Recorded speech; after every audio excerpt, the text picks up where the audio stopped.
પણ એ ચોક્કસ કહીશ કે જો મર્યાદા હશે અને પવિત્રતા હશે, શુદ્ધતા હશે, જો 100% લક્ષ્મી હશે ને. પણ પેલા પાઠ શીખવું પડશે. પવિત્રતા તમે પાડતા હોય, જગ્યા શુદ્ધ રાખતા હોય, તમારા કુળના દીવાને તો ખૂબ લાગે.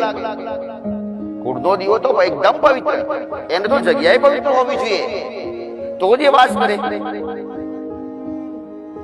કુળનો દીવો તો આદિશક્તિમાંથી, એ આદિશક્તિ કુળનો દીવો નવદુર્ગાનું રૂપ એમાંથી, એ શક્તિ એકદમ પવિત્ર. એના માટે જગ્યા પવિત્ર જ છે. જો મર્યાદા હશે તો લક્ષ્મીનો વાસ